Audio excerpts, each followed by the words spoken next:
Everyone, today we'll discuss about the meconium aspiration syndrome.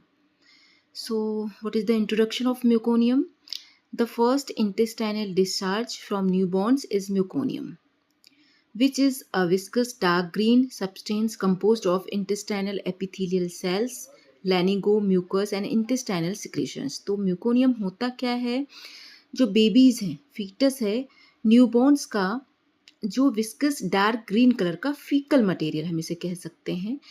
और faecal और इसमें सिर्फ ये डिफरेंस होता है कि इसमें बैक्टीरियाज प्रेजेंट नहीं होते हैं, बट इसमें क्या होता है, epithelial cells, lanugo, mucus and intestinal secretions इसमें प्रेजेंट होते हैं।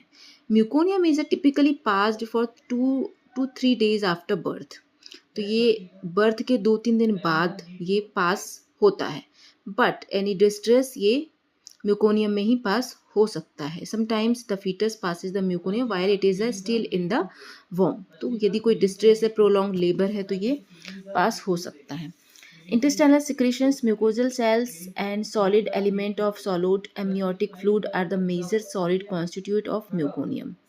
So जो intestinal secretions है, mucosal cells and solid element of solid amniotic, तो ये जो है वो एमनियोटिक फ्लूइड में मिल जाएगा।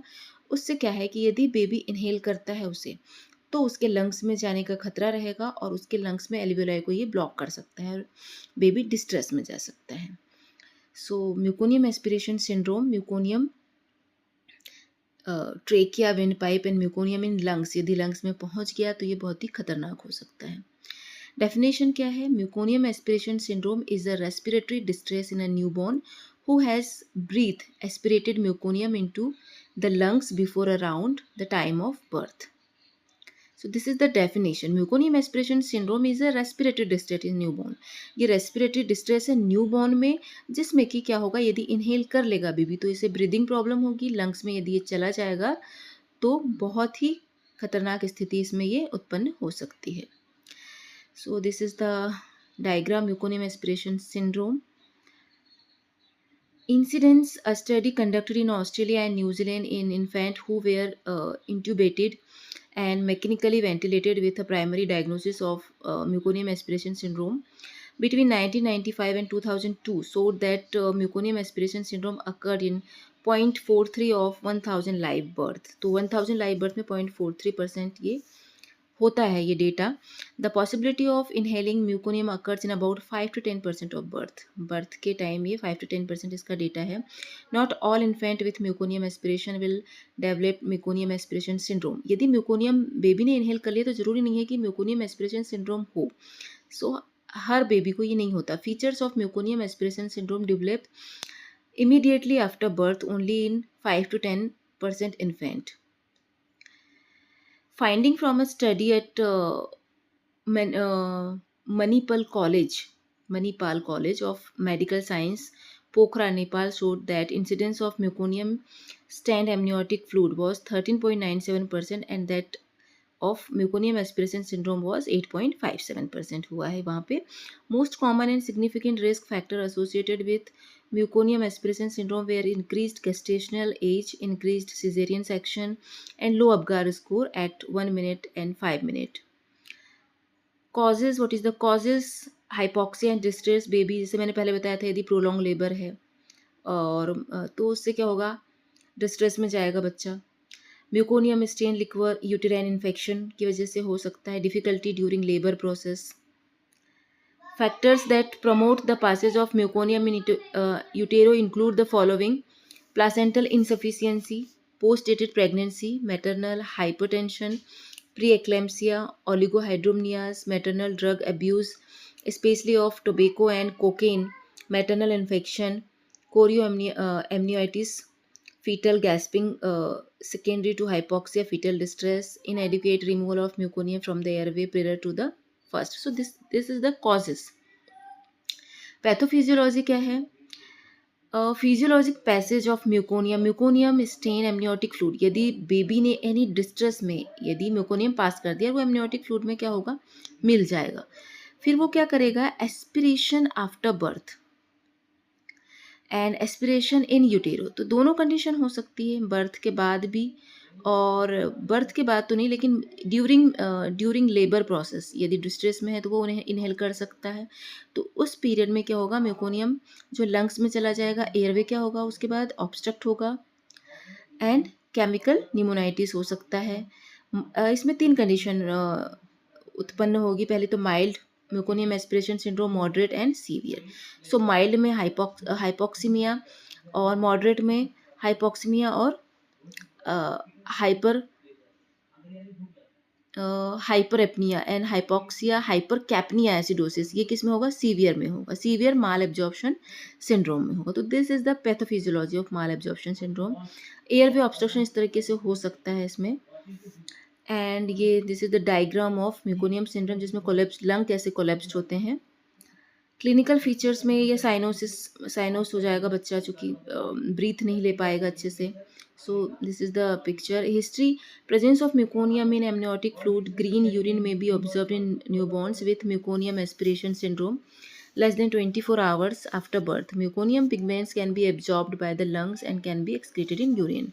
So ये यूरिन में भी इसका जो कलर है वो चेंज हो जाएगा। सीवियर रेस्पिरेटरी डिस्ट्रेस में भी प्रेजेंट। सिम्टम्स क्या दिखेंगे हम इसमें, जैसे अभी आपने पिक्चर में देखा था, साइनोसिस, ब्लोइस दिखेंगे बच्चे, एंड एक्सपिरेटरी ग्रंटिंग दिखेगी, नेजल फ्लेयरिंग दिखेगी, breathing problem like difficulty in breathing, no breathing and rapid breathing, ये कंडीशन हो सकती है। इंटरकॉस्टल रिट्रैक्शन होगा, tachycardia, barrel chest in the presence of air trapping, auscultated rales and in some cases yellow green staining of fingernails, umbilical cord and skin may be observed.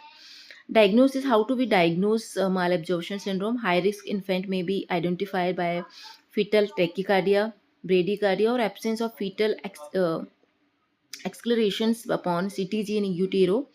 At birth, the infant may look cachexic and show sign of yellowish meconium staining on skin. तो ये yellowish दिखेगा, nail and the umbilical cord. And this infant usually progress onto infant respiratory distress syndrome within 4 hours में ये respiratory distress में जा सकता है baby. Investigation में क्या करेंगे, fetal chest x ray, ABG samples ये ले सकते हैं, कंप्लीट ब्लड काउंट करा सकते हैं, सीरम इलेक्ट्रोलाइट्स करा सकते हैं। प्रिवेंट कैसे करना है, preventive measures of mal absorption syndrome. Mal absorption syndrome is difficult to prevent, difficult है, but when there is a meconium stain liquor, careful suctioning, हम जब ऐसी कंडीशन होती है तो केयरफुली सक्सनिंग करना है। और posterior firings after delivery of head decrease the potential for aspiration of meconium. When aspiration occurs, intubation and immediate suctioning of airway can remove much of aspirated meconium. Do not perform the following harmful techniques in an attempt to prevent aspiration of meconium stained liquid. Squeezing of the chest of baby, inserting a finger into the mouth of baby. Management कैसे करना है, prenatal and prenatal कैसे management करेंगे, इसमें identification of high risk pregnancies identify करना है, monitoring करना है, careful observation and fetal monitoring during labour. Corrective measures should be undertaken in identifies compromised amnion infusion, relieved umbilical cord compression during labor, reducing occurrence of variable fetal heart rate, declarations efficiency not well demonstrated. Delivery room management, anticipate the worst, हमको कैसे manage करना है, immediate management if the baby is not vigorous, और suction the trachea immediately after delivery, suction for no longer than 5 seconds. If the baby is not vigorous, तो हमें नहीं करना है। विग्रस मतलब कि यदि एक्टिव नहीं है बेबी, डल है, so suction the trachea immediately after delivery, suction of for no longer than 5 seconds, से ज़्यादा नहीं करना है। If no meconium is retrieve, do not repeat intubation in suction. If meconium is retrieved and no bradycardia is present, re-intubate and suction. If the heart rate is low, administer positive pressure ventilation and consider suctioning again later. If the baby is vigorous means baby यदि active है, crying है, do not electively intubate. Clear secretions and meconium from mouth and nose with a bulb syringe or large bore suction catheter. Dry stimulate reposition and administer oxygen as necessary. Transfer ill newborns with respiratory distress to NICU. So transfer करना है। General management में continued care in the neonate ICU में maintain an optimal thermal environment, minimal handling to reduce agitation, thus pulmonary hypertension and right to left sending causing hypoxia and acidosis. Insert umbilical artery to monitor blood pH and blood gases without